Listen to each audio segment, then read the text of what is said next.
plusieurs choses que je fais cette vidéo, j'aimerais parler de l'Afrique et ses religions. Alors, nous savons tous que dans le continent africain a été toujours spirituel. Mais nous constatons des religions pratiquées qui quittent d'ailleurs. L'Afrique était dans l'animisme. Je vous explique. L'animisme ne veut pas dire adorer les arbres ou des objets. L'animisme, c'est le fait de croire que le monde est habité par les forces invisibles. Les Africains croyaient à un Dieu suprême, respectaient les ancêtres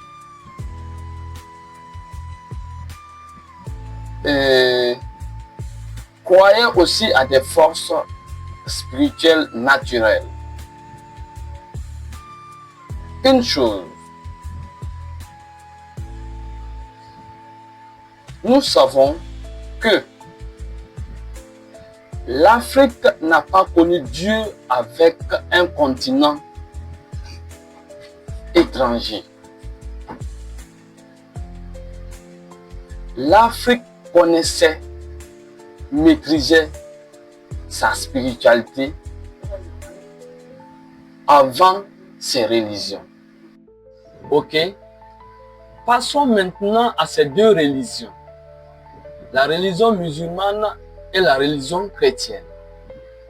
D'abord, une religion, ce sont les règles, ce sont des livres sacrés, ce sont les organisations communautaires, ce sont des cultes. Passons maintenant en profondeur dans chaque religion. La religion musulmane, depuis le 7e siècle avant Jésus-Christ, vers les 639 et 642, vite, il s'est propagé en Afrique de l'Ouest vers le 8e siècle et au 11e siècle. Aujourd'hui, nous sommes au 21e siècle. L'islam a fait environ 14 siècles en Afrique.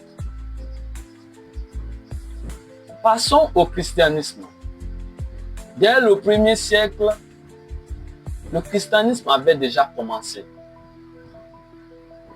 Au 4e siècle, en Éthiopie, aujourd'hui, le christianisme fait 20 siècles en Afrique.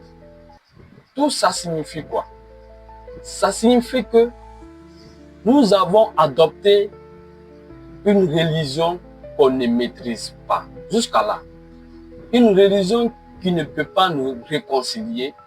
Une religion qui ne peut pas faire grandir notre spiritualité. Au contraire, nous avons perdu notre spiritualité.